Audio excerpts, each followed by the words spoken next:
alhamdulillahirabbil alamin wa bihi nasta'in wa ala umuri dunya waddin. Assalatu wassalamu ala asyrafil anbiya'i wal mursalin sayyidina Muhammadin wa ala alihi washabbihi ajma'in, amma ba'd.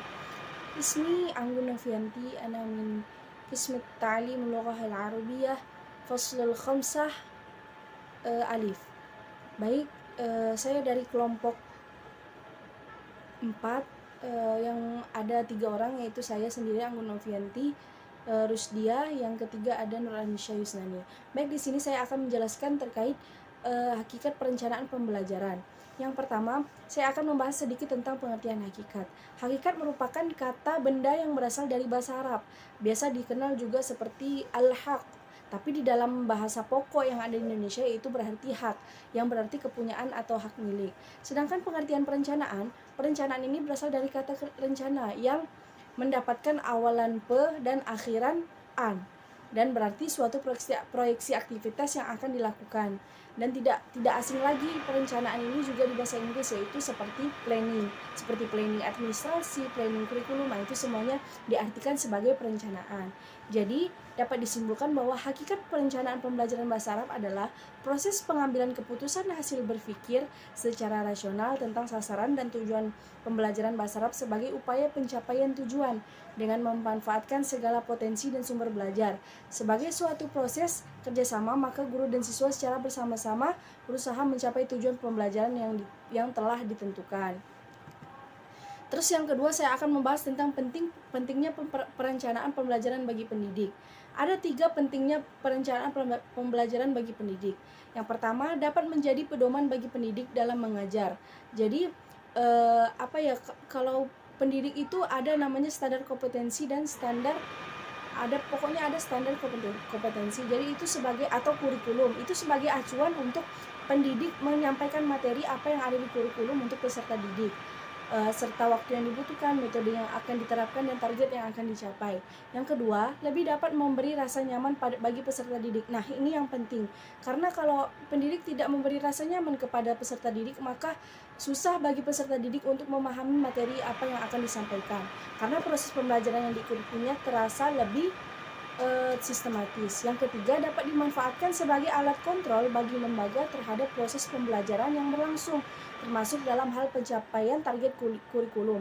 Jadi pendidik harus menjadikan patokan atau pedoman itu kurikulum untuk menyampaikan materi-materi yang akan disampaikan kepada peserta didik, agar perencanaan pembelajaran bagi peserta didik ini pun bisa tersusun secara sistematis.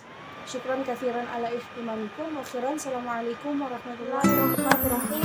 Assalamualaikum warahmatullahi wabarakatuh. Perkenalkan, nama saya Nur Anisha Yusnani. Di sini saya akan melanjutkan materi dari saudari kita tadi, yaitu saudari Anggun Novianti. Dimana di sini saya akan menjelaskan tentang perencanaan pembelajaran berbasis komputer. Perencanaan pembelajaran berbasis komputer terdiri dari kompetensi dasar, materi standar, indikator hasil belajar, serta penilaian berbasis kelas atau bisa disingkat dengan LPK. Baiklah, mari kita kupas satu persatu bagian dari perencanaan pembelajaran berbasis kompetensi. Yang pertama yaitu kompetensi dasar. Kompetensi dasar ini berfungsi untuk mengembangkan potensi dasar peserta didik. Kemudian yang kedua yaitu materi standar. Kemudian indikator hasil belajar. Berfungsi menunjukkan keberhasilan pembentukan kompetensi dasar peserta didik.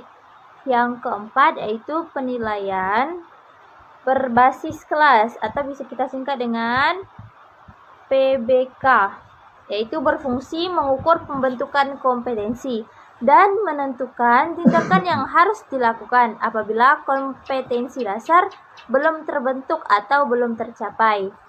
Kemudian materi selanjutnya yaitu terdapat 3 kategori pendekatan yang dijadikan pijakan dasar dalam menyusun perencanaan pengajaran, yaitu yang pertama, pendekatan permintaan masyarakat. Yang kedua, pendekatan ketenaga kerjaan. Yang ketiga, pendekatan efisiensi investasi atau nilai imbalan. Mari kita kupas satu persatu. Yang pertama, pendekatan permintaan masyarakat, yaitu bila sasaran rencana pendidikan didasarkan pada tujuan nasional suatu bangsa sesuai dengan aspirasi sosial dan kemauan politik pemerintah, dan bila proyeksi rencana didasarkan pada analisis kebutuhan individu terhadap pendidikan. Contoh dari penerapan pendekatan ini yaitu wajib belajar sekolah dasar.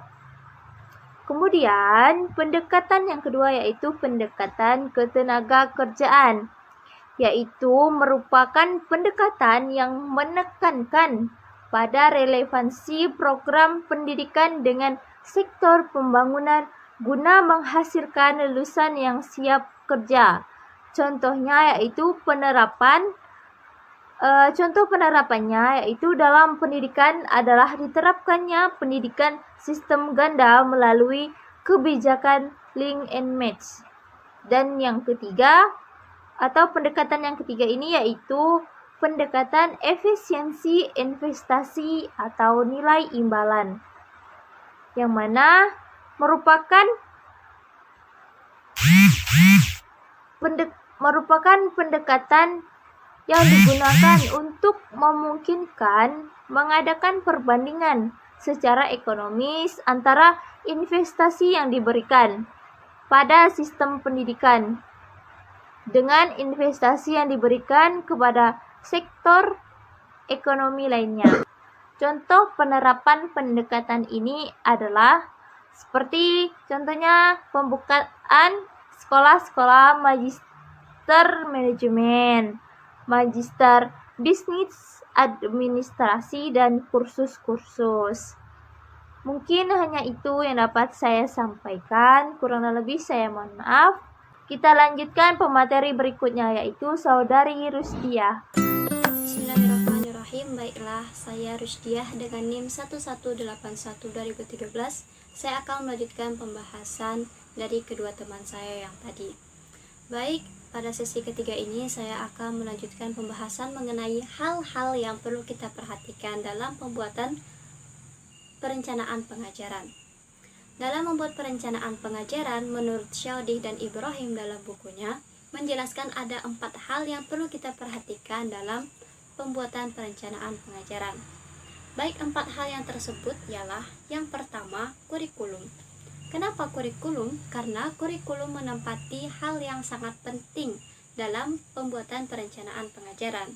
Karena di dalam kurikulum itu sendiri telah terdapat GBPP atau Garis Besar Program Pengajaran. Nah, di dalam GBPP atau Garis Besar Program Pengajaran itu sendiri telah terdapat tujuan kurikuler, tujuan instruksional, pokok bahasan, serta jam pelajaran untuk mengajarkan pokok bahasan tersebut. Kemudian, hal yang perlu kita perhatikan yang kedua ialah kondisi sekolah. Kenapa? Karena kondisi sekolah juga merupakan faktor yang sangat penting yang perlu kita perhatikan. Yang perlu diperhatikan yang berkaitan dengan kondisi sekolah ialah sarana dan prasarana sekolah.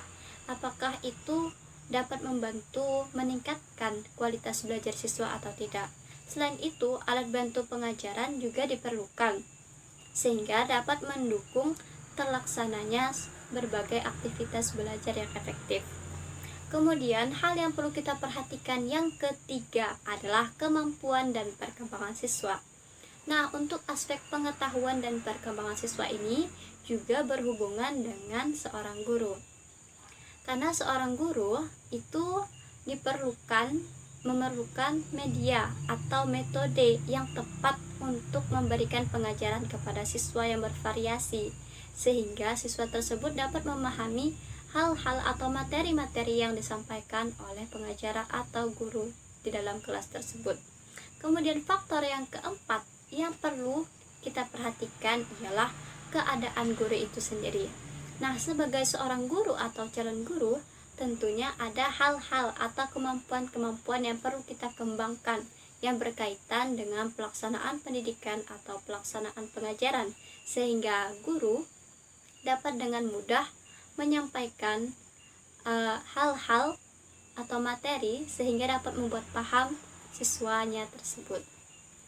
Kemudian saya akan melanjutkan penjelasan mengenai mengapa, kapan, dan bagaimana perencanaan pembelajaran itu. Baik, pertama, mengapa perencanaan pembelajaran itu perlu? Mengapa perencanaan pembelajaran itu perlu? Karena komponen dasar perencanaan adalah memutuskan apa yang akan diajarkan, dalam rangka apa, dan butuh berapa banyak waktu yang kita perlukan dalam sekali pembelajaran. Oleh karena itu, kita memerlukan RPP, yang mana RPP itu sendiri berfungsi sebagai peta atau daftar yang dapat membimbing guru untuk mengetahui apa yang ingin dilakukannya selanjutnya, urutan kegiatan apa yang akan dilakukan, dan mengingatkan pada tujuan dan sasaran pembelajaran siswa di dalam kelas.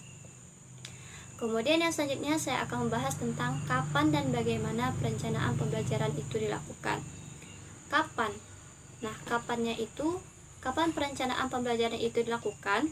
Nah, perencanaan pembelajaran itu disusun sebelum mengajar di kelas. Paling minimal, perencanaan ini disusun beberapa jam sebelum masuk ke kelas atau minimal 1 jam. Perencanaan pembelajaran itu sendiri bermacam-macam, tergantung pada periode waktu pelaksanaan perencanaan. Baik, di sini ada perencanaan pembelajaran untuk 1 semester atau 1 tahun akademik. Ada 2 macam tingkat perencanaan. Yang pertama, perencanaan jangka panjang. Nah, perencanaan jangka panjang ini contohnya rencana tahunan atau triwulan per semester. Kemudian yang kedua itu perencanaan jangka pendek. Nah, perencanaan jangka pendek ini contohnya sendiri seperti perencanaan 1 materi pelajaran atau perencanaan pembelajaran selama 1 minggu, atau yang lebih singkat lagi, perencanaan pembelajaran selama 1 kali tatap muka atau 1 kali pertemuan. Nah, teman-teman, mungkin itu penjelasan mengenai perencanaan pembelajaran. Terima kasih dari saya dan teman-teman dari kelompok 4. Yumkin kafaina bihaza ayuhal ikhwan wal akhwat al-izzah atlubu lakum jami'an. Syukran.